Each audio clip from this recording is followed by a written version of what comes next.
inconvenience. Let's say, for example, you are unable to attend the live session. That is fine. We understand everybody's got, pretty crazy schedules. Maybe we work half-time, full-time, or maybe we're just in a really noisy Starbucks trying to do the session, right? At any case, we understand all that, so we record these sessions for your convenience, and we post them, or I post them on the announcements shortly after the session ends. So it usually takes me about an hour so I can process the video and throw it up there. Excuse me. And yeah. Oh, I also, in addition to that, I posted on the discussion board of the week. Cool. So yeah, it's very, very important. Here's the thing, folks. I do want you to understand one thing. If you can't make the live session, that is fine, but just make sure you watch the recording, because as you'll notice and realize, when you finish with this session, I go over a lot of stuff. I go over a lot of important details about the assignments, and like, for example, I'm going to be going over the 1.3 discussion assignment and the 1.4 assignment instructions in step-by-step detail. So they really, these sessions are very, very helpful. Excuse me.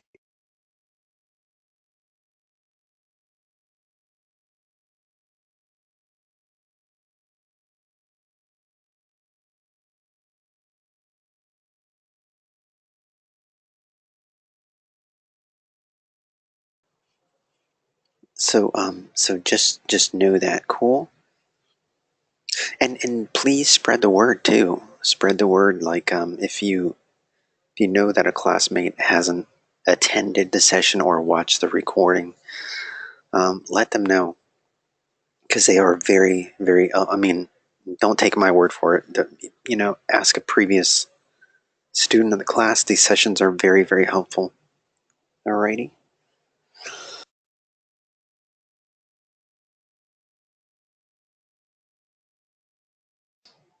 Okay, so without further ado, I got an email the other day, and I'm often asked this in the very beginning of class. What should I call you? What should I call you? Professor, um, you know? And here's the thing. I go by many names, and I don't make these names up. That's the thing. I've had students say that I sound like Hiccup from How to Train Your Dragon. And so people often call me that. Some say I sound like Ferris Bueller, or Matthew Broderick. Take your pick. Either way, Eddie, you can call me Eddie. Eddie's fine. Eddie Tapia, or you know what? Just call me Sir Edward. Okay? Sir Edward is fine. I like it. It's got a nice regal quality to it. Makes me feel special. Thanks, Jose. I'm kidding. I'm kidding. Jeez, I'm just a big, huge, ginormous nerd. Anywho, let's roll, shall we? Okay, so get down to business. Everybody take a seat, please. No fighting over chairs, please. That's one of the other many, many benefits of online education. You don't have to fight for a seat or fight for parking. That is quite lovely aspect about online education.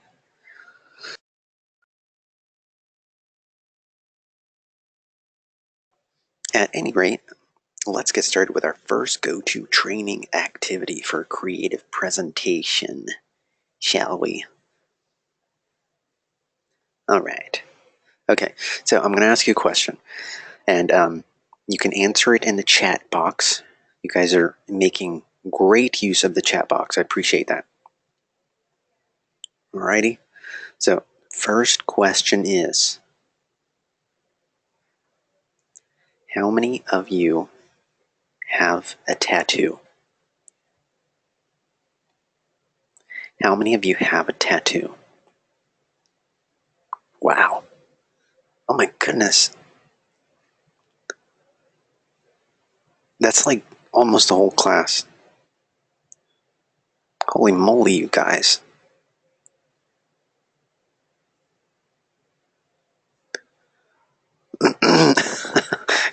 Eric's like, I would, but they tend to cost money. This is true.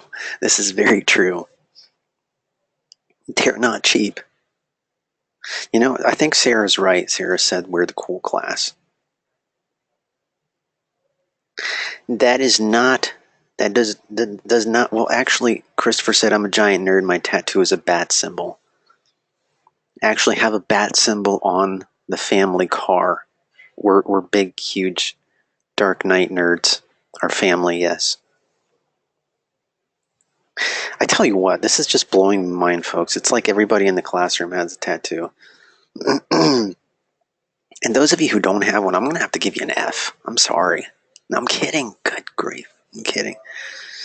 You know, this New Year's, this past New Year's, I made a resolution to be less sarcastic, but I'm totally failing miserably. Really, it's just sad. Anywho, I don't know what it is. Maybe let me ask you this, because for me, there's something about the number 18. Something about when you turn 18. There's just like that. Right, I'm gonna have to geek out on you and quote Highlander, the movie where Ramirez says that you will you'll feel an irresistible pull towards a faraway land. It was kind of like that when I turned 18. So I called my best friend, and I always call him for all my crazy antics and adventures, and he just kind of tags along. But he knew what I was going to say before I even like said one word, because I have this kind of like nerdy, like mischievous laugh, and he's like, "Okay, all right, I'll come." So I didn't even have to say anything. But I tell you what, I'm without dating and aging myself. So back in the day, once upon a time when Eddie was a wee lad, you would have to drive out to the boonies to get a tattoo. I mean, it wasn't like, I'll put it this way, it wasn't very, it wasn't a friendly area. and, and tattoo parlors were few, very few and far between. I mean, there was maybe like one in town. Now they're like everywhere. It's crazy. So we went to this tattoo parlor, and I walk in there with my best friend. And sure enough, the tattoo artists are like these 6'4" Harley dudes. And when I say that, I don't mean any offense. They were Harley dudes. They had their like their Harleys out front, and inside they were just 6'4", shaggy beard, leather vests, long scraggly hair. They wore their sunglasses indoors for some reason. It's crazy. So I walk up to them, and I no lie, I ask them probably the single most redundant question that these guys get asked every day. What do you think it is? What do you think tattoo artists get asked every day?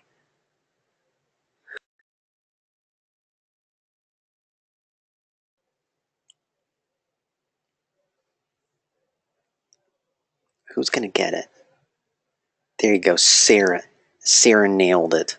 Yes, you got it. Sarah said it does. Does it hurt? Yes. Yeah, I mean, come on, think about it. Like everybody asks that.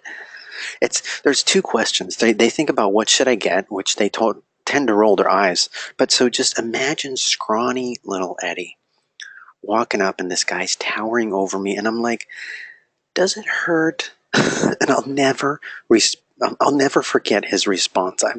I'm terrible at impressions, but I'll try to do it.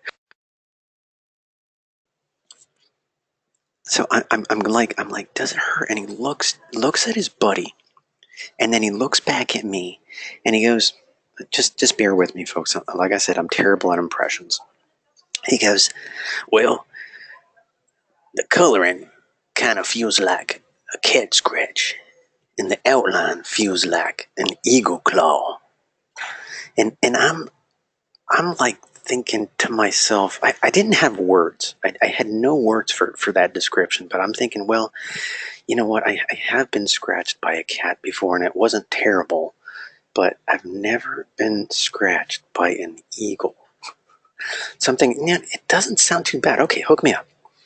So I jump right into the chair, and you know what, folks? It doesn't it doesn't help that the device that they use sounds like the torture instruments that we've often heard in horror films, right? You know that sound? That drill sound? It's crazy. So I don't know what happened to Eddie, but Eddie must have gone into his happy place because I just totally zoned off. Well, this Mr. Harley dude started drilling away at my flesh. So 3 hours later, my buddy kind of like nudges me, and I'm like, what? What? And he goes, dude, you should see your face. I'm like, what? So I look in the mirror, and my face is blood red. I got sweat pouring down my face. Sweat pouring down my face. And he's like, should I have him stop? I'm going to have him stop. I'm like, no, it's fine. And like all the pain hit me. It was brutal. Brutal. So I'm like, you know what? He's probably not going to stop, even if I begged him. So a couple hours later after that, I'm finally done, and I'm feeling so proud of myself. I withstood the drilling, and I don't care who you are. Tattoos hurt. They're very painful, and yeah. So it doesn't matter where you get them. They're just painful. But you know what? I felt good about myself, and I'm thinking this is awesome. I just feel so great, so confident. But you know what? I have to make it past my mom. Anybody have a Latin mom out there? Any Hispanic moms? If you do, you know that Latin moms have like X-ray vision. They have this like sixth sense, sick sense, whatever you want to call it. But it's weird. It's just kind of creepy. So the next morning, I'm like on my way out the door. I'm wearing like long sleeve black shirt. I'm thinking there is no way. There's no way. I'm good. I got this. So I'm just like on my way out the door really fast, grab some breakfast. I'm out the door almost when she's like, what is that? God bless. My mom has a very, very thick accent. Bless her heart. But I'm thinking, no, it's nothing. It's nothing. Don't worry about it. I gotta go. I'm late. So, oh my gosh. For some strange reason, like I said, Latin moms have X-ray vision. They have this sixth sense. She saw the tattoo. And you know what, folks? You would have thought that Eddie Tapia had murdered someone because there was just complete chaos in the Tapia household that day. It was nuts. Everybody was like, oh my gosh, you're never going to amount to anything. You got a tattoo. What's wrong with you? I'm like, thanks guys. Thanks for the vote. Thanks for the vote of confidence. This is making me feel special. We're going to take you tomorrow to have it removed. If you know anything about tattoos, the removal process, unless you have like some, anesthesia going, some I don't know, some numbing medication, they're painful as they're worse. They are worse, put it that way. Anyhow, they've many years later, they've come to terms with my tattoo, and they're okay with it now. But I tell you what, folks, back then tattoos were just something. They were taboo, were they not? And now everybody's got. Well, I shouldn't say everybody, but you either you have one, or a friend has one, or a friend of a friend. Not to mention, tattoo parlors are all over the place. Or somebody knows somebody that knows how to do it. I have tons of friends who they don't go get their tattoos done. They go to a friend's house because they got their own kit and everything. It's pretty insane. So, folks, I share this story with you because I want you to approach creative presentation. I want you to approach the process and the art of presenting in the similar fashion as you would telling a story. What I did, folks, is I shared a story with you. In the beginning, I asked you a question. I engaged the audience. I brought it to your attention. I'm thinking the same way as a presenter would. How am I going to connect with my audience? How am I going to draw their attention? Okay, I can ask them a question, but ask them a question that, you're pretty sure that they're going to respond to. Whether you have a tattoo or not, you've thought about it. Come on, admit it. Admit it. It's okay. We're all friends here. but seriously, folks, how long are the days where you and I'm sure a number of us at some point in our life had to stand in front or sit in a classroom, in front of a presenter where all they did was just like show you facts, statistics, and just like a huge wall of words on their slides, right? And bullet points. And they just read from their slides, just bullet point after bullet point after bullet point. Well, this class is different. I want you to think about this class because it's not so much about presenting, but it's about creative presentations. So don't worry so much about how your voice sounds. And trust me, folks, you can argue till you're blue in the face. Nobody sounds nerdier than me.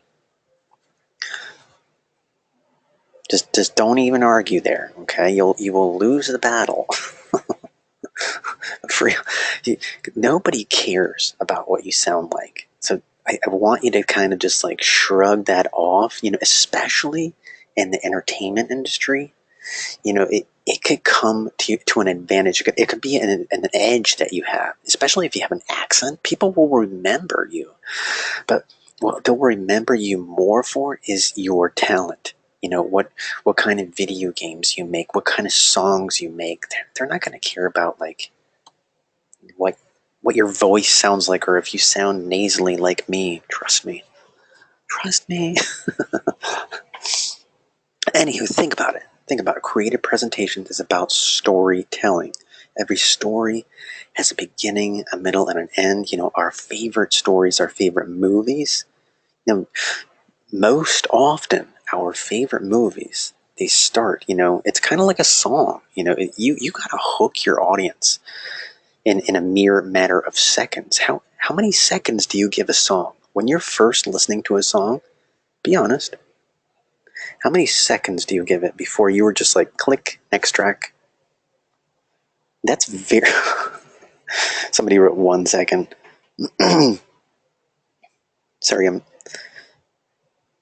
30 seconds is very generous. 10. I'll remember that, Sarah, when I'm making songs. 45 seconds, okay. 1 minute. That's pretty fair, Stephen. Okay, so you see my point, though. So it does, even that is a long time. And I think it's fair to say that even if you're listening to a song, if it doesn't grab you, if you're not, if it's not speaking to you, I know that sounds corny, but, our favorite songs speak to us. And in one way or another, maybe it's the melody, maybe it's the lyrics, it's got to. Otherwise, we're going to click that baby and listen to something else. So be thinking about that when you're telling your story, when you're presenting.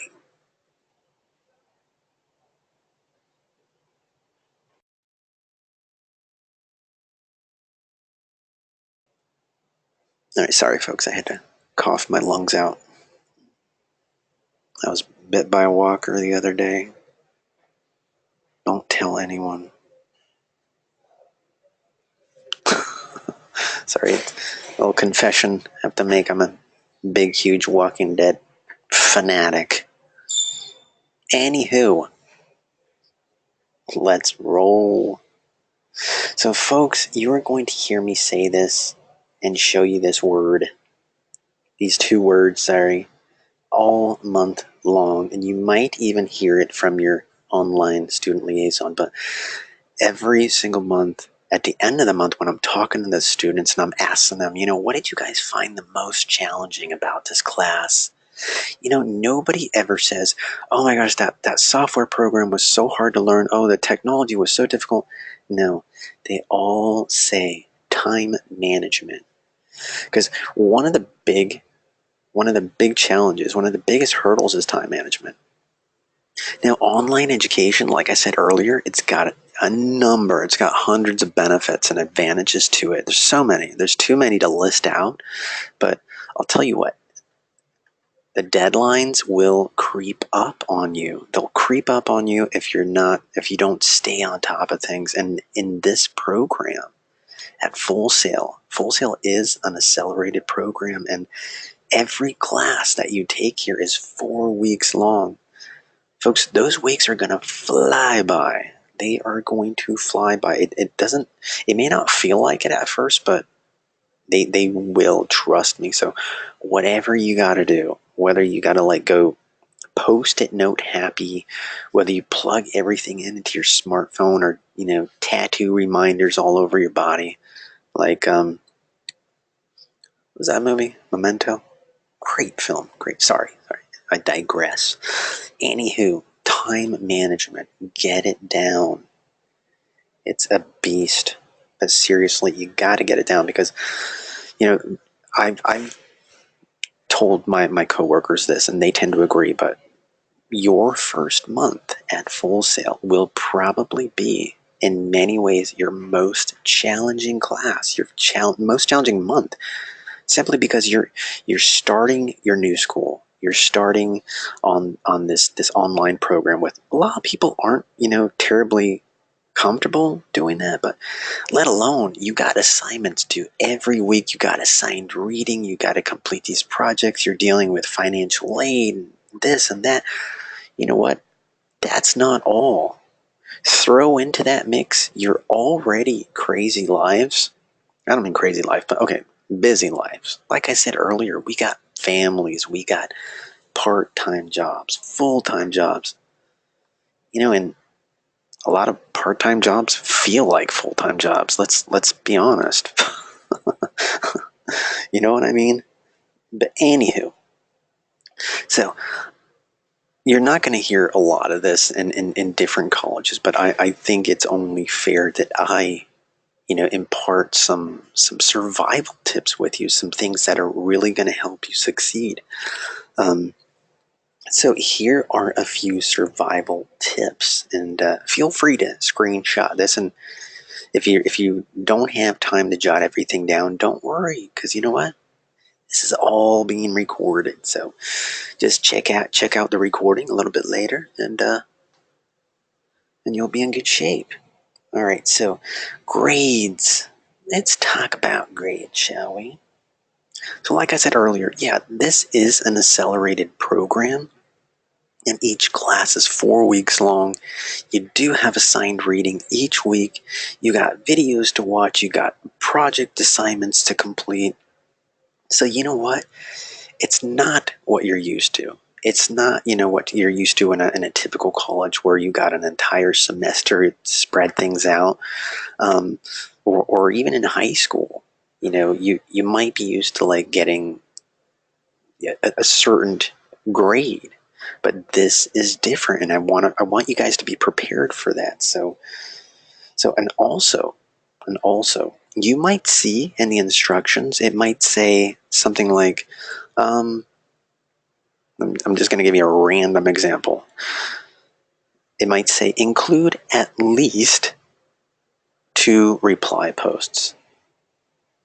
What do you think? What do you think at least will get you?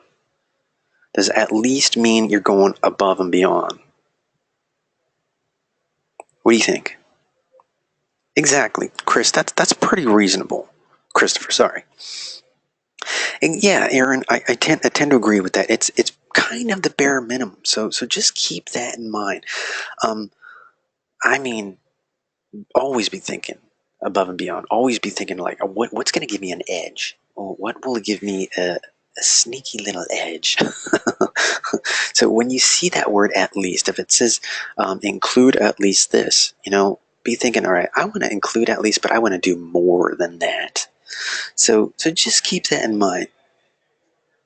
So yeah, and the thing about the grades too is, like I said earlier, you if you don't get an A plus on your first assignment, let's say you're like, okay, I'm This is an A plus. I'm definitely getting an A. I know this is an A. And your assignment comes back a B or a C. What does that mean, folks? It means one thing. It means that you might have overlooked a few things in the instructions, which is, it's not the end of the world. By no means does it mean you need to throw in the towel or beat yourself up.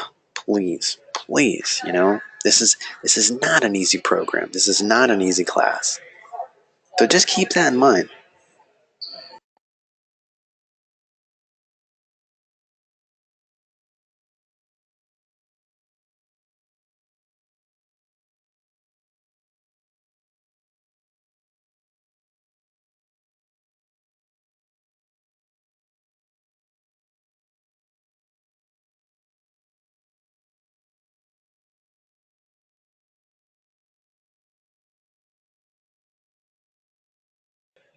All right, sorry about that, folks. It's got really noisy in here for a minute.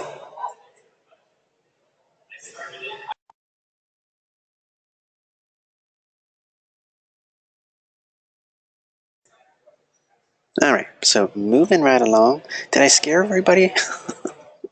I, I, I, I'm not trying to scare anyone. Please, please. I just feel really responsible to kind of paint a realistic picture for everyone.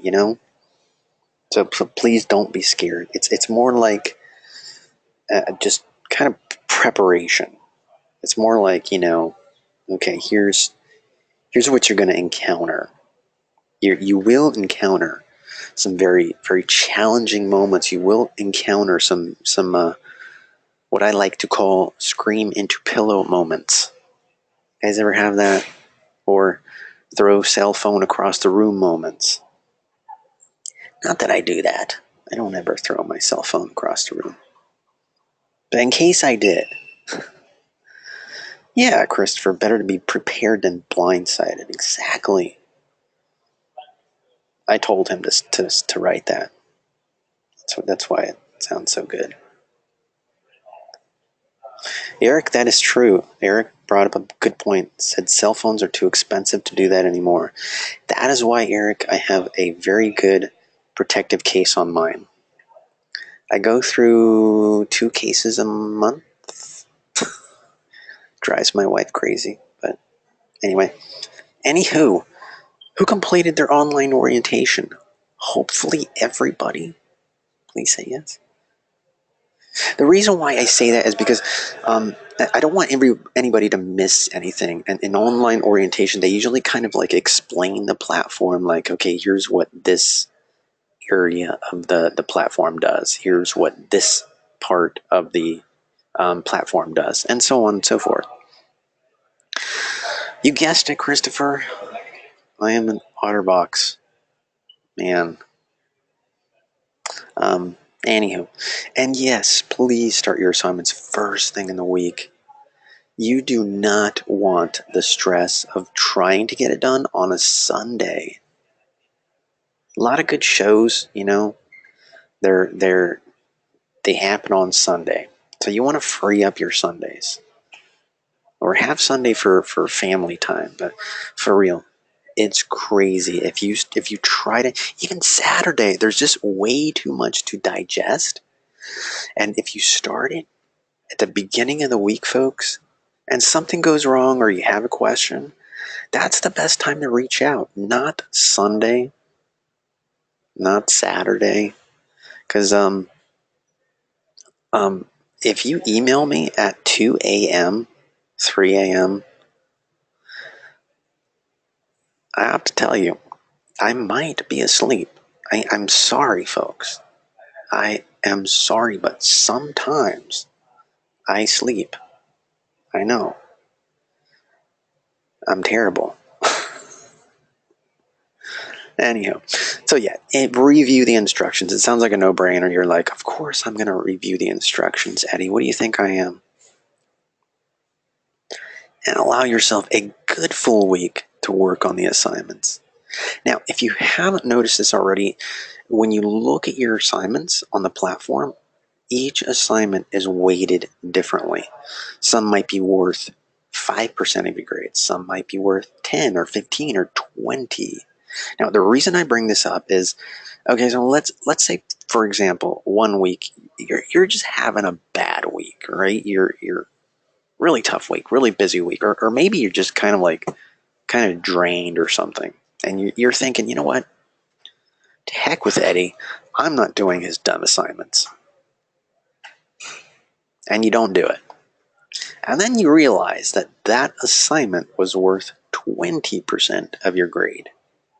So here's here's the thing. Ideally try not to miss any assignment, but yeah, and note, just notice, like, if you're having a bad week, or if the assignment seems really brutal, reach out to me as soon as possible. As soon as possible. And, I'll try to help you out as much as possible, but it makes sense.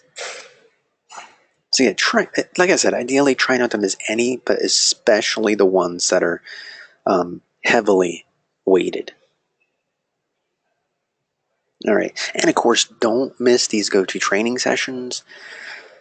If you can't make the live ones, please, please, please at least watch the recordings. Alrighty. Who is familiar with lynda.com? All Full Sail students have a free lynda.com account.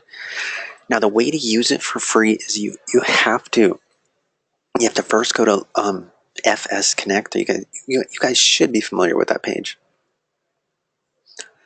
FS Connect.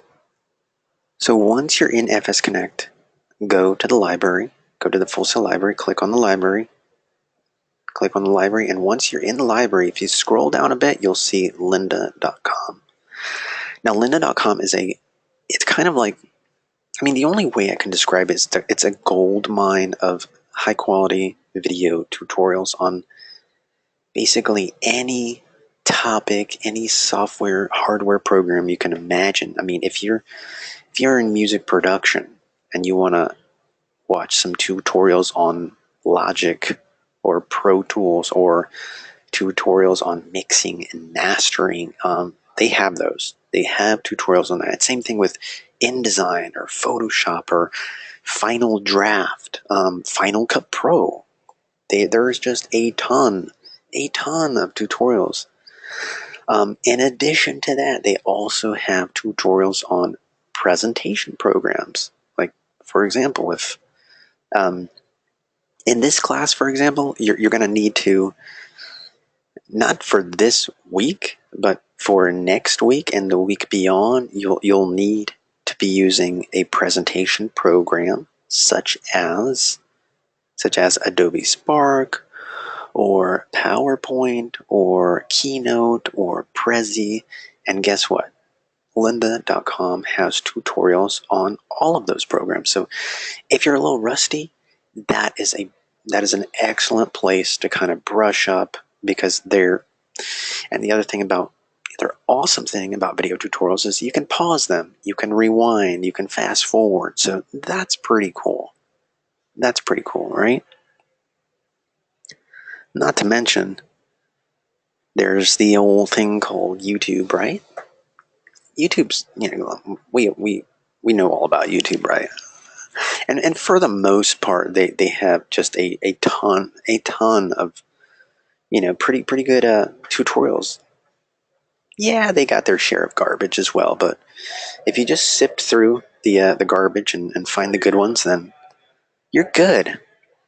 Yeah, I'm going to sound like a big old man right now, but it's true, and sometimes we forget how lucky we are in this age to have all of these resources at our fingertips. Fingertips. It's quite amazing. For example, I was working in Sibelius. It's a notation program, and I got stuck on something, and yeah, I could have picked up the phone and called support, but I just jumped on YouTube and I found my answer in a matter of seconds. So it is pretty awesome. You have to you'd be doing yourself a disservice if you didn't, if you weren't resourceful. So definitely take advantage of lynda.com. Take advantage of YouTube, right? It really should be your new best friend. Like I tell all my students this, like don't wait till you need it. You should be like learning about it now. Like if you're in music production, jump on there, start looking through all the videos that would benefit you. That's cool, Eric. That is cool. The other really interesting thing about lynda.com is you can actually they offer certificates like after you've gone through um, one of their tutorial programs. They give you what's called a certificate that you can actually include in your resume, which is pretty impressive, when you show an employer. At any rate, yeah, so don't forget about this really cool stuff. I'm not telling you guys anything new about as far as YouTube is concerned, but sometimes we forget. We forget all of the stuff that's available to us, and it's accessible within a matter of seconds. So this next slide, again, this is okay. I'm not really. Eddie's having a difficult time speaking. Sorry. This is more of just like kind of a heads up. I'm just kind of giving you guys a heads up as far as what's coming down the road. So next week, in week 2, you're going to have an assignment that requires you to record your voice. You're going to have to record your voice. So, and in week 3, you're going to have to create your first kind of like your first official presentation where you're going to use a tool like PowerPoint or Keynote or Prezi or Adobe Spark, and you're going to create a presentation that requires you to record your voice and include pictures. I'm going to talk a lot more about that next week. I'm not telling you this to freak you out right now. I'm giving you guys a little heads up as far as like, maybe you want to just kind of like play around with some of the presentation programs that are out there. You definitely want to make sure that you have a mic of some kind, and check your audio recording capabilities. Now, there is an audio program online that's free. Free is good, right? It's called Audacity. Audacity is kind of like GarageBand, where it's an audio program that allows you to record audio, edit audio, and so on. So you might need that. You might use it for next week's assignment. So maybe after the session, you don't have to do it right now, but after the session, just check your mic settings. In this class, we don't require you to use one specific thing or one specific program because some students are using a tablet, some students are using a desktop PC, sometimes maybe another student might be using a Mac laptops using. Sorry, I can't talk. You get the idea. We're using all kinds of things. You guys are all over the place, so that's one reason why we leave it open to you. But everybody's got different mics and recording capabilities. But as far as a mic, if you don't have one, I've seen them run as little as $6 at your electronic shop like Best Buy and so on. A lot of students use the built-in mic that came with their smartphone, or the headset that came with their smartphone. Some people use their gaming headsets. They use that, and it works really well, really well. Thank you, gentlemen, for including the Audacity link. Awesome. Cool. So yeah, I tell you this now just to kind of like, you can get home, play around with whatever device you're using for the That way it gives you time. Okay, I need a mic, or okay, I need to figure out what presentation program I'm going to use. This is for next week. Next week. Yeah, you can, Aaron. A lot of students use their gaming headsets. Cool.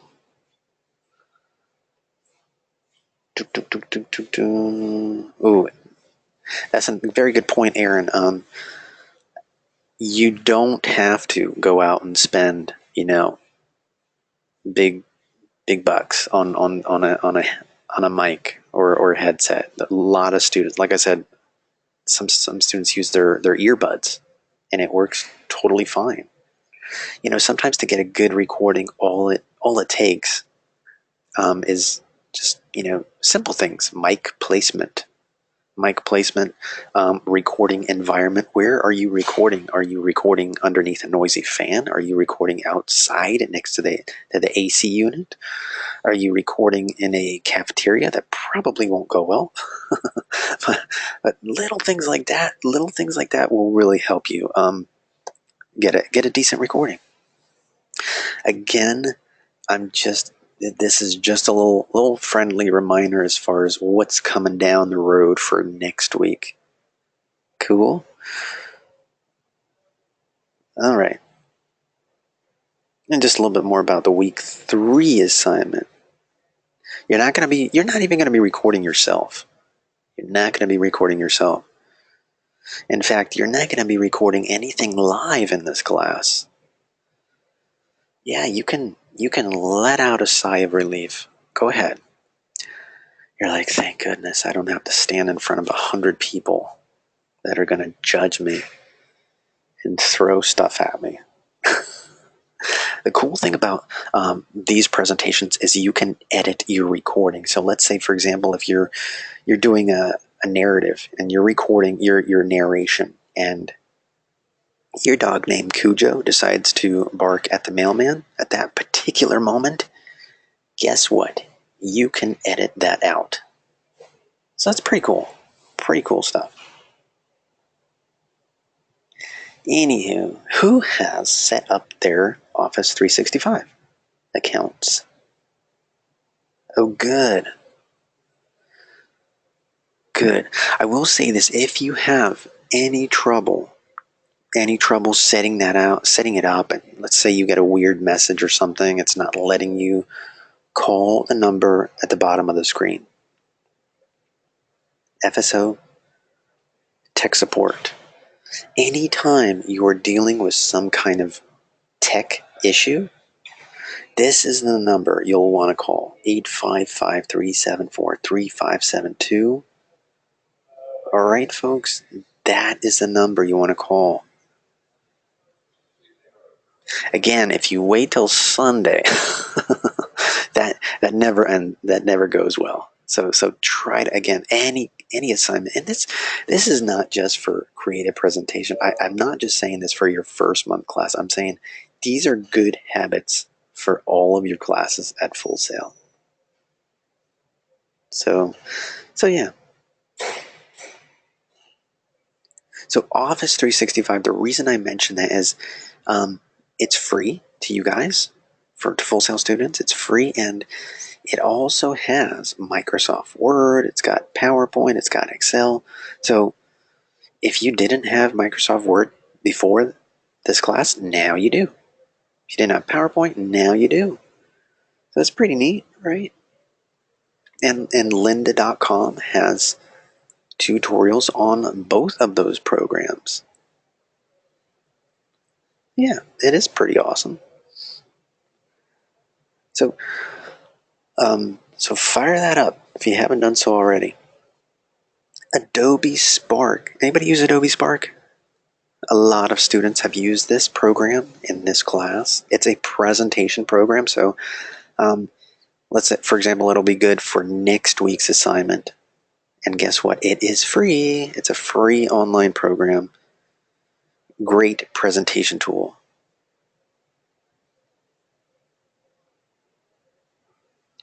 So FS Connect.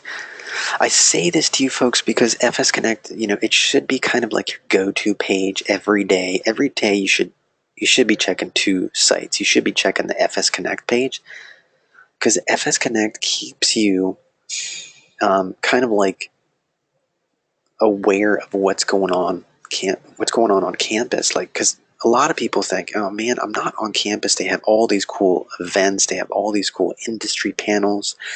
I wish I was there to hear this producer talk. Online students can participate in those industry panels. So always be checking this page. Always be checking, because those industry panels, some of the greatest industry leaders talk in those panels and these workshops. So you don't want to miss out on that. And it's all about networking. When you meet these people, a lot of times they are very cool, and they might say stuff like, hey, here's my number. When you graduate, I'll be waiting for your call. And that is pretty fantastic. So that's a bridge you don't want to burn, right? Right? Oh, good. Panic attack. I thought everybody left. Okay, good. Thank you. I need help. Okay, moving right along.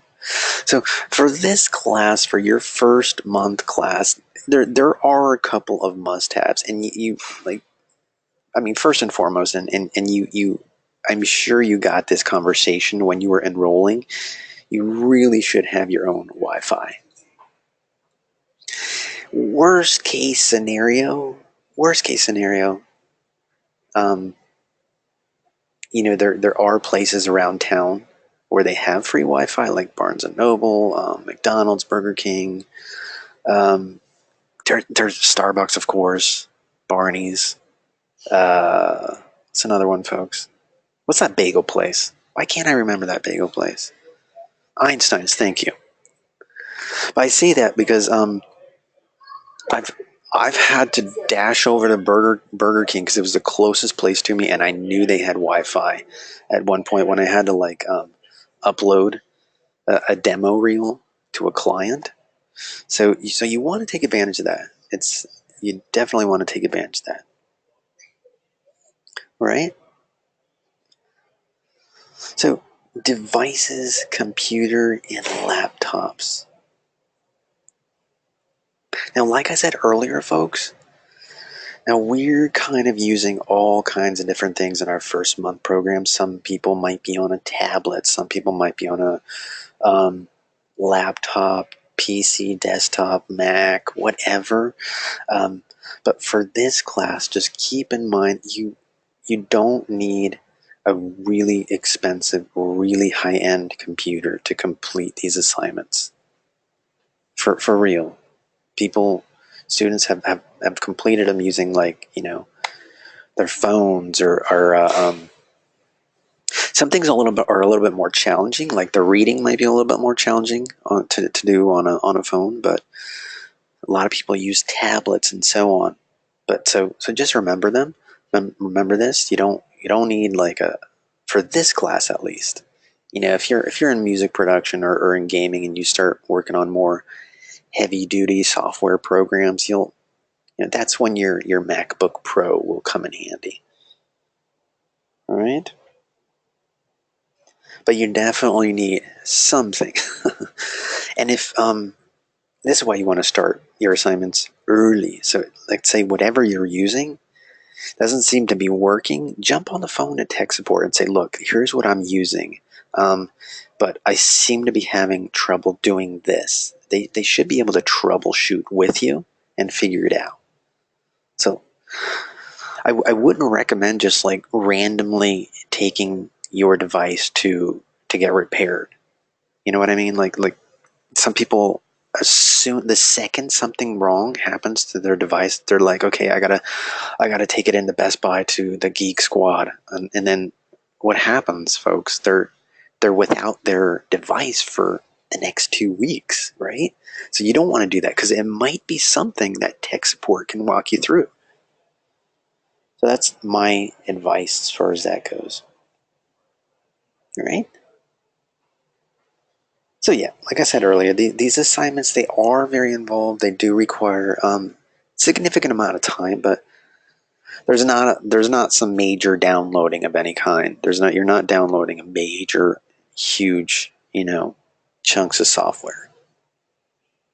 Anywho, so let's talk more about the class. So I definitely want you guys to ask me a question. Like, I know that these sessions are packed with information, and I do go over a ton of stuff. And if you have a question that I didn't get a chance to address, please email me at etapia.fullsail.com. I'm happy to work with you and answer any question that I didn't get a chance to during the session.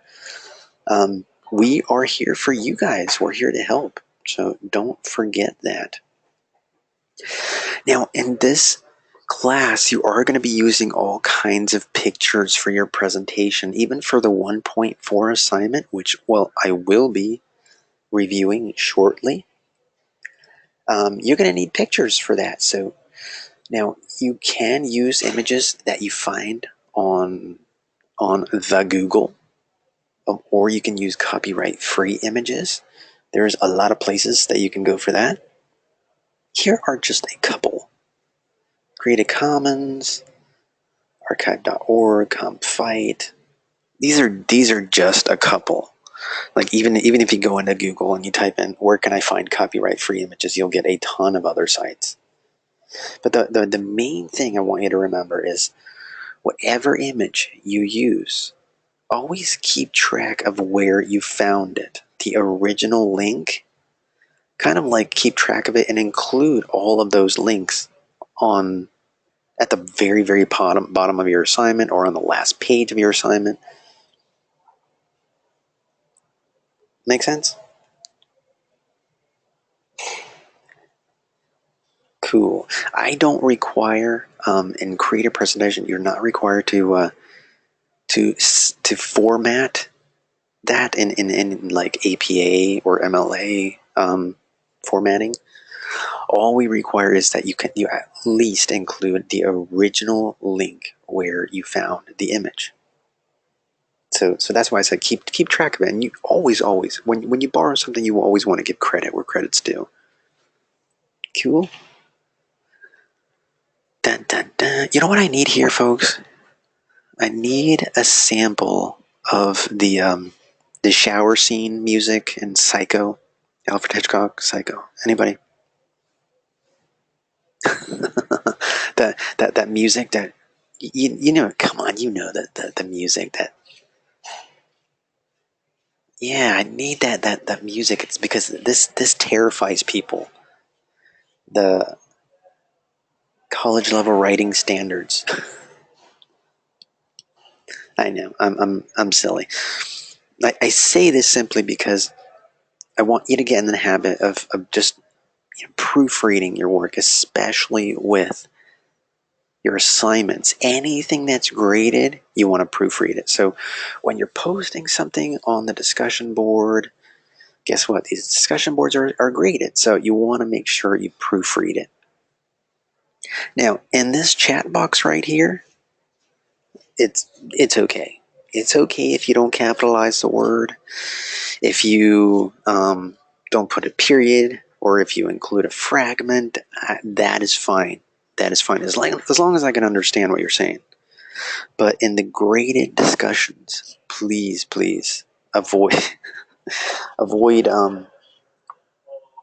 typing this, lowercase I, like,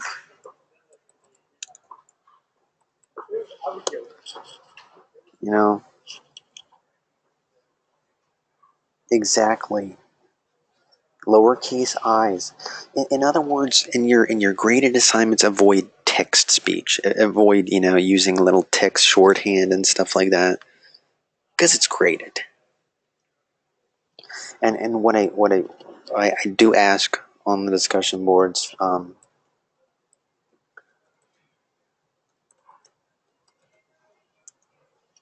please don't use caps lock in the discussion boards or in emails. Please, I have really sensitive ears, and we all know that when you use caps it means that you're shouting, right? Yes, I know. I'm sorry, Christopher. I had to show you guys. Anywho, so you get the idea. It's okay. I don't mind. In this control panel, you are free to write fragments and shorthand. It is totally cool. All right. Professionalism. Just keep it professional. Online etiquette. Sending, whether you're writing something on the discussion board, or you're sending a message to your classmate, or you're sending me an email, just remember online etiquette. You always want to start. This is a good habit to get into, not just in my class, but in your future classes. You want to always start with a hello, Eddie, or Sir Edward, or a greeting is always welcome. and include, please include your name, because if I get some weird emails sometimes, and I get like hundreds of emails every day, and sometimes I get really weird email addresses. What was one email I got from? It was like funkymonkey@gmail.com. Weird, crazy stuff. And yeah, and I'm like, okay. And all the email said was in caps lock. It said this. Hold on, it said, that's all it said. It was like no dear Eddie, or no signed whoever. It just said I need help in all caps with 5 exclamation marks. Guess what, folks? That doesn't tell me anything. I don't know who this person was. I don't know what they needed help with, but I knew they needed help, and I knew they needed help bad. so yeah, I was like, man, I want to help you, but you didn't really leave me much to go on. And the other troubling thing is it could be spam. Maybe I get some nasty virus on my computer. So please, I would prefer that you use your Full Sail email. That way I know, okay, he's a student or she's a student. And if you leave your name, that makes me very happy too. Cool. So yeah, I know it sounds like a no-brainer. You're probably like, gosh, man, why is he telling me this? We forget these things. We forget online etiquette. We do it every day, but we just forget it. It's kind of like, when you're a kid and your folks cook for you every day, and sometimes we forget to say thank you, and that kind of silly stuff. We forget. We take advantage of stuff, right? Anywho, let's talk about these books that we've been assigned. Resonate and Slideology by Nancy Duarte. Now, these books are not your typical presentation books.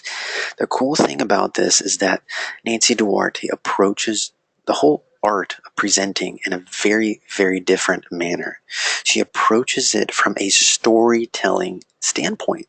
So she encourages people to be engaging in their presentation, to approach it like a story, that it has a beginning, it has a hook, it engages, it kind of connects with your audience. Maybe it's an icebreaker, maybe it's an activity, whatever it is. Maybe it's a profound quote, but whatever it is, it's designed to draw the audience in and keep them captivated, keep them interested throughout the presentation. So it's very different. It's very different from just your traditional, I'm standing in front of a podium presentation. So I want you to remember that when you're building your presentations. When you're building your presentations, when you're thinking about what kind of images to use, because that sounds very simple. It sounds very easy to do, but finding the right images for your presentation is much more time consuming than you can imagine. Really is, because we're not just picking any random image. We are trying to look for images that are going to just be lodged in the viewer's mind, that they're going to remember. They're not going to remember clip art, are they? You guys know what I mean by clip art? Go to Google. Go to the Google and type in Microsoft clip art. Clip art is great if you're making a coupon book, and you're making an ad for like 2-for-1 socks, and you want to show a light bulb with a smiley face on it, right? That's clip art. Clip art is designed for mass consumer use. It's not designed to, captivate or intrigue or engage your audience. There's no emotional depth behind it. So that's what Duarte is telling us. Duarte, when you watch her present, first time I watched her, I immediately recognized, okay, she's a born speaker. She's very comfortable on stage. She's a natural, yes. But what really, really kind of intrigued me to her was when she started opening up about herself, when she started talking about herself. Then I was like, okay, you know what? I can relate to that. How she spoke about the content was very interesting, but she also opened herself up as being authentic and being honest and being just a family person, like you and me, you and I. So that's one of the things that are really unique about these books, Resonate and Slideology. Now, here's what I want you to do. Take a look at these next few slides. Take a look at the formatting. This is what we want you guys to do when you're using your images, when you're we're using something like Keynote or PowerPoint or Adobe Spark. We don't want to see a lot of text on your slides. You don't have to use any text in a presentation, but if you throw in some words in there, make sure they're meaningful, make sure they're purposeful. This sounds really stupid, but make sure that we can see them, because oftentimes people will throw in words on a slide, but it'll get lost in the background color font. So that's a waste. Take a look at this one too. So this picture right here, it's very vibrant, it's very colorful, it's high quality, it's crisp. I don't have a lot of words here, but the words that are here are bold, right? They pop out. This is what we want you guys to do. This is more along the lines of the kind of image formatting that we're looking for. Notice too that this image fills up the entire slide. Cool?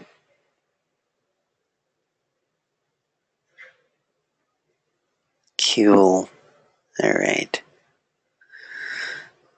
I always tell people avoid using those templates. You guys know what I mean by templates? Like most presentation programs use them. Like say for example, if you're opening up a PowerPoint file for the first time, they have like 12 different templates that you can use. Now the reason is your viewer has probably used that same exact template. So I recommend two things. Either customize your template, customize it, or do exactly like I did on this slide. Fill up the entire slide with the image so you don't see any background. Here's another example. Yeah, exactly, Laura. Be creative. That word is so often thrown around. You've heard it so many times, but this is the place to do it. I could be crazy insane wrong, but I think you came to this school to be creative, right? Hopefully, yes. So yeah, this is what we want to see. Cool. Yeah. That makes me happy to hear. All right. Activity numero 2. All right, check this out, folks. Now, I'm going to show you a quote on the next slide. Now, just remember the quote. Remember the quote. Remember, here it is, folks. The quote is, education is the kindling of a flame, not the filling of a vessel. Education is the kindling of a flame, not the filling of a vessel. And just kind of remember that. Keep it in your head. Think about what it means to you. Nice little quote there by Socrates. All right, now watch what I'm going to do. I'm going to take this quote, whammo. Now here's what I want from you guys. In your own words, there is no right or wrong answer. I just want to gain some insight from you guys. What do you guys think about the pairing of this quote with the image? What kind of mood, tone does it evoke to you? Do you think it works? Do you think it doesn't work? Do you think another image would be better? What do you think?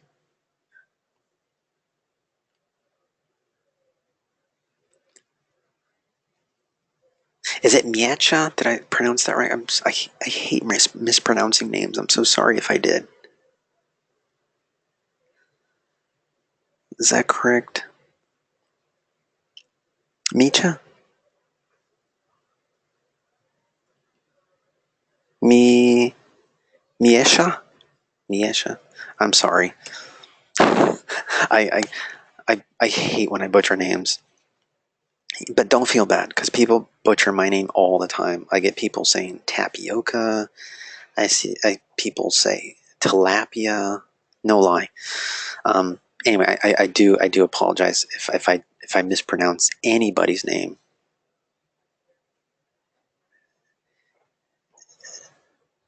Misha. I'm just gonna say Misha. If I'm wrong, just send me an email and say, dude, get my name right. I'm so sorry. Anyway, these are good responses. Let's check out these responses. Personally, I think the image takes the quote out of modern context and it'll be better served with an image more likely to inspire. Very good. I like that, Sarah. Laura says it's philosophical. The words are bold and pop. I agree. A lot of people say it suits the picture, the quote. Okay. Ooh. Ancient wisdom that you want to take with you. Okay.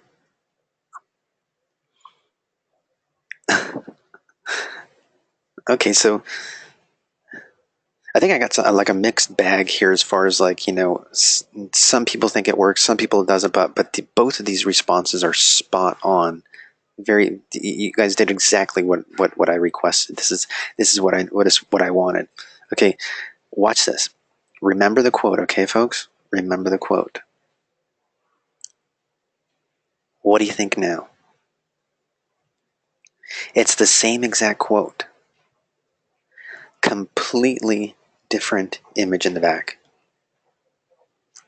What do you think about the mood? What tone does it evoke?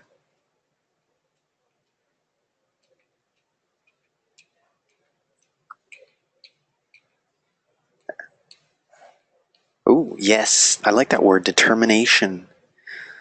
It does, Laura. It does change the mood. A hunger. Oh, yeah. Boom. Perfect. A call to action almost. Like it's drawing me in. I agree. Aaron said more of a positive, inspiring tone. Folks, if I didn't read your comment, it's not because I'm ignoring you. The one kind of bummer about this control panel is the chat box goes, the comments go up really fast. So I'm sorry if I didn't get to your comment. What I'm getting though from the majority of this juxtaposition is that it seems like most people find it more powerful. Like it has a stronger impact. Would you say? It definitely has a different impact. You know what I love about this pairing is I know, well, let me put it this way. I don't necessarily need to know the story of this boy to know that there's a story. You know what I mean? Does that make sense? I I don't need to know the story to know that there's a story here. There's a story, and so that's what I want you to think about. And when you're looking for images, look for images that hold some kind of emotional weight. That pictures that tell a story. I know that there is that famous cliche, a picture's worth 1,000 words. Yeah, it is. It's so true. It's so true. You are absolutely right. So be thinking about that. Give yourself plenty of time when you're finding the right image, because it could be worth. It could be mean the difference between being ignored and being remembered. I think most of us want to be remembered when we're making art, when we're making a movie or a song or a website, yeah, or a video game. Anybody in game art here? Game design? Okay, cool. Couple people. Very nice. Wow. Lots and lots of game designers. Cool. Excellent. Check this out. What do you think about this pairing? Same quote, folks. No. You guys are like, no. Uh,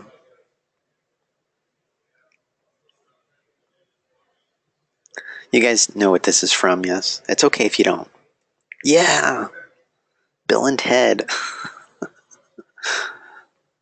But all jokes aside, in the way the the quote works, I think we can agree on one thing. Even though the quote works, it has an entirely different impact and meaning. You know what I mean? And I think we can all agree that even if we don't know who Bill and Ted are, this slide definitely has a more comedic flavor to it. There's just something about their clothes, their goofy smiles, right? It definitely has a lighter meaning to it than this slide. Yeah, this slide is is all about the inspiration, the struggle. This one, not so much. All right. Anyway, you guys did great. That's exactly what I wanted you to do. But you did such a good job with your comments. Thank you for participating in that.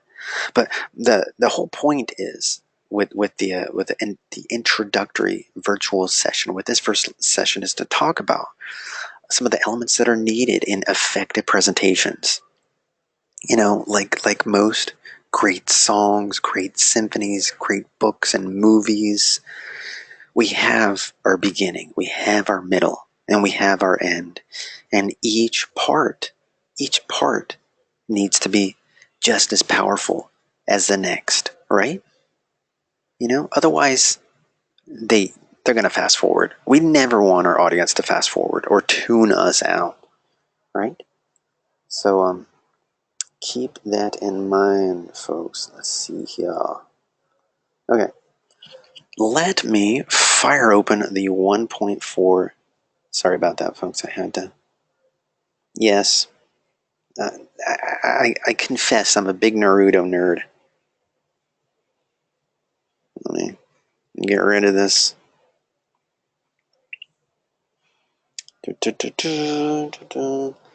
Just looking for the. Hang on. I apologize. Just let me fire open these.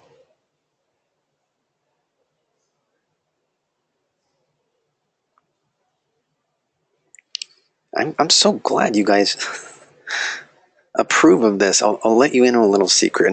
Next week's class, you guys are gonna have an assignment. And I know this is kind of, might be cheating a little bit, so don't tell anybody, but next week's class, you're going to have an assignment where you get to talk about your favorite piece of art / media. And it can be anything ranging from your favorite video game, your favorite comic book, your favorite movie, your favorite song, your favorite painting, your favorite opera. At any rate, it could be anything like that. But anyway, I've had so many students talk about Naruto. Every month I get a student that talks about Naruto, and I was like, reading their comments were so captivating. They would say stuff like this show changed my life. I learned so much about struggle and hope and and friendship from this show. And I was like, gosh, what the heck is this show all about? So finally I watched it and I'm like, oh my gosh, I get it now. I am hooked. So yeah, now I'm a big Naruto nerd. At any rate, that is next week's assignment. I think you'll enjoy it quite a bit. So let's talk about your discussion assignment. So this discussion assignment, really straightforward, folks. Here's the thing to remember about discussions. Number one, proofread your work. Please, please, please, please. I don't expect anybody to write like Shakespeare, right? But we do expect everybody to proofread your work. Please, please, please, please. The other thing is you always want to make sure that you're addressing the questions and the prompts from the instructions. Every discussion assignment, every assignment, it requires you to address certain questions. For example, in this discussion assignment, we got question here, we got a question here, we got a question here, right? So like, for example, the first one, describe your level of comfort delivering presentations. Are you fearful or are you completely comfortable? So that's one question that you need to address in your comments when you're writing your post. And then move on to the next one. Discuss a public speaking experience. Remember, if you don't have one, it doesn't necessarily have to be a presentation like, okay, you're standing in a classroom in front of a podium. It doesn't have to be that. It could be a pitch. Maybe you were talking to a group of people. Maybe you were in the military and you had a bunch of cadets that you were talking to about something, trying to train them. It could be something like that. Try to include the first post, all of their responses in one post. So in other words, tomorrow, your first post is due. Tomorrow by midnight. Sunday is when your reply posts are due. So Sunday is when you write back to at least 2 classmates. So like, say for example, you see something that they wrote, write a couple of sentences about something that they posted. Like if you want to give them tips, so hey, maybe for your next presentation, try this, blah, blah, blah, blah, blah. The idea in your reply posts that are due Sunday is to kind of start a conversation. Don't just write, hey, that's cool, or no, you're wrong. No.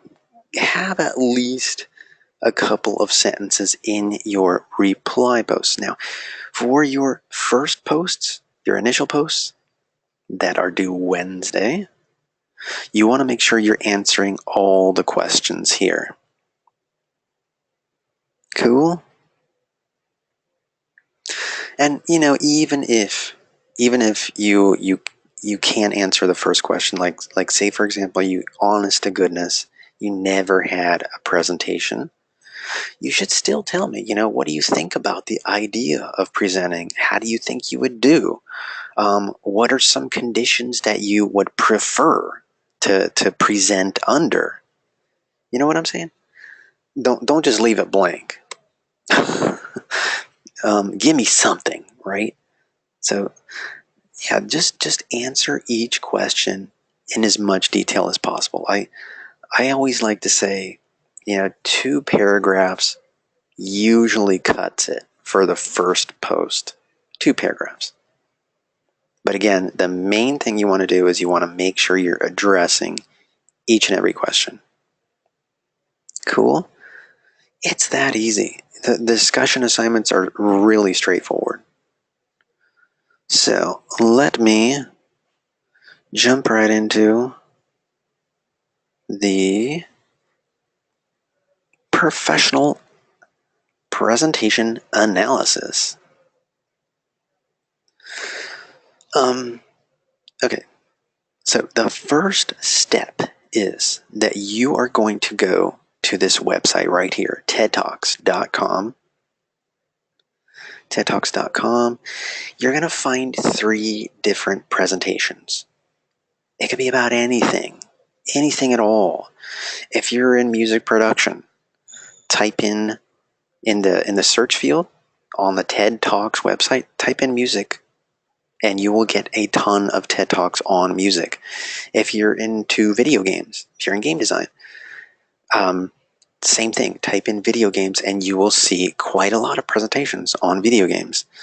Does it have to be in your chosen field? No. It can be anything, but the idea is pick 3 different presentations. 3 different presentations from this website, and be thinking about each of these questions. What you're going to do is you're going to analyze each presentation that you watched. So a brief analysis on each one. I should see 3 separate analyses.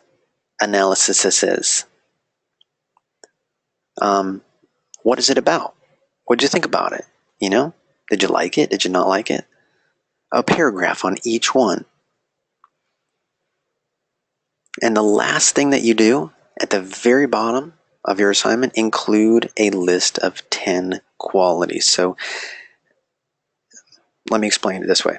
So after you watch all 3 presentations, come up with your own list of top 10 qualities that you think make up a good presentation. And you're going to include that on a document with pictures. It says visual imagery right here. All we mean by that is just throw in some pictures, some relevant pictures. Let me show you an example. Now, I'm going to show you just a quick and dirty example, something I made up. I used Microsoft Word for this assignment. This is a sample of your 1.4 assignment. I recommend using something like Microsoft Word because you're going to be writing out an analysis for each presentation. Cool? So again, this is just a quick and dirty example. It is up to you to kind of, make it look pretty, make it look fancy. By all means, include more pictures. All right, so first off, student name, date, assignment. Sounds like a really no-brainer, kind of obvious thing, but you would be surprised how many assignments I get with no name on them. I need to know your name. Okay, so I'm going to write my name here at the top, right? Date, what is it? Today's date, August 29. An assignment, just write down 1.4 assignment. Cool? Now, like I said, I need to watch 3 different presentations and analyze 3 different presentations. So I knew somebody was going to say that. Thank you, Stephen. Coral. Anyway, my first example that I decided to show you guys an example of is it's a presentation found on TED Talks called Why I Live in Mortal Dread of Public Speaking. This is just an example. It's a really great presentation. But look what I did here. I would love it if you guys kind of formatted your assignment like this. This is just the bare bones, but I need at the very least the exact title of the presentation. I need the exact title of the presenter. I need the link. Let's say you find a really cool presentation that you love and you give this awesome analysis of it. Well, guess what? I'm going to want to watch it because I want to share in the awesomeness. So please include the link, include a section where you analyze that presentation. So again, a paragraph would suffice. Now, next thing you got to do is include an image. I found this picture of Megan Washington on the internets, and you can do the same. So, title of the presentation, name of the presenter, include the link, give me a paragraph for an analysis, give me, at least one image, and I got to do that 2 more times. Remember, I need to analyze 3 different presentations, so scroll down, exact same thing. Title of the presentation, what's the name of your presentation? Name of the presenter, link of the presentation, and then write an analysis. Give me a paragraph, Tell me what it was about. What'd you like about it? What worked? What didn't work? Throw in another relevant image or 2, and then do it again. Does this make sense? It's really, really quite straightforward. So remember I said the very last thing you got to do is I need to see a list of top 10 qualities. Only 10, folks, not 30.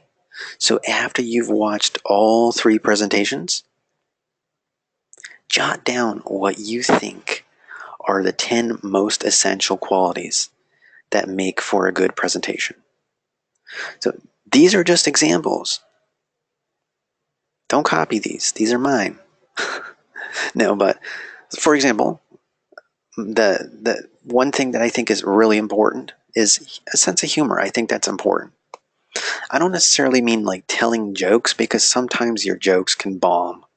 And, some people think, okay, I need to start my presentation by telling a joke. Well, what if that joke isn't received well? Then you just kind of put a nail in the tire of your presentation. That doesn't always work. But look what I did here, folks. Top first quality, I wrote sense of humor, but I want you to go one step further. I want you to explain what you mean by that. So you can say something like, okay, provide an example. In Megan Washington's presentation, I thought it was funny when she told the joke about blah, blah, blah, blah, blah. Props. Number 2 example. I think it's an effective presentation technique when a presenter uses props, because it draws the audience's curiosity. They're wondering, what are they going to do with that box? Why do they have a funny hat on a chair?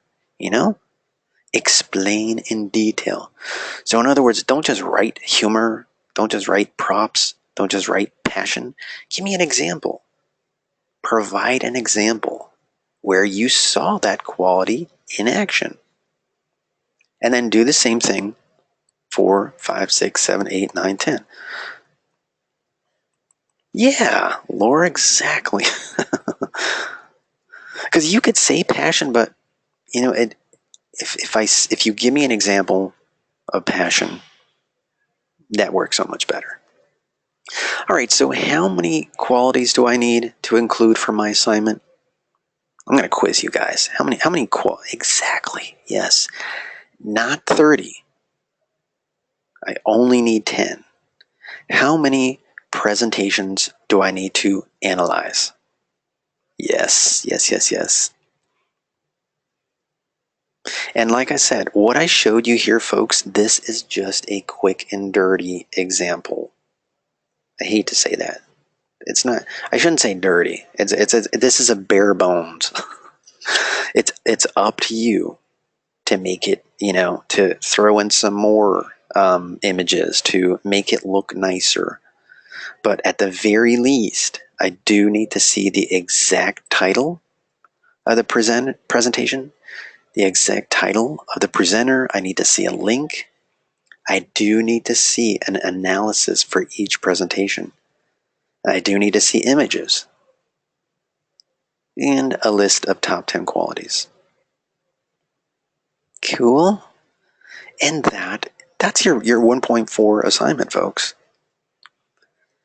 Now, I've been asked this earlier. Can you use PowerPoint?